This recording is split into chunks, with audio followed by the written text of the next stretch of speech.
అనంతపురం జిల్లా కేంద్రంలో దారుణం జరిగింది. బళ్ళారి రోడ్డు సమీపంలో శివానంద అనే యువకుడు హత్యకు గురయ్యాడు. గుర్తు తెలియని వ్యక్తులు శివానంద తలపై బండరాయితో కొట్టి హత్య చేశారు.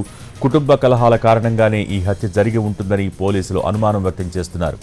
గార్లదిన్నె మండలం కోటంక గ్రామానికి చెందిన శివానందకు కూడేరు ప్రాంతానికి చెందిన యువతితో వివాహమైంది. ఇటీవల గొడవల కారణంగా శివానంద భార్య మృతి చెందింది. అయితే శివానంద తన భార్యను హత్య చేశాడని అతని మామ పోలీసులకు ఫిర్యాదు చేశారు. ఈ కేసులో శివానంద జైలుకు వెళ్లొచ్చాడు.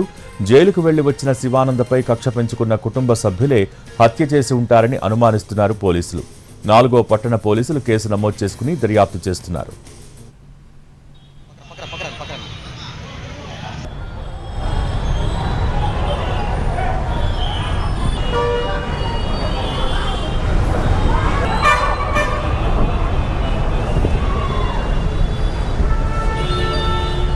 ఏం నాకు తీస్తున్నావు ఇంతకు నీకు ఇస్తాంటే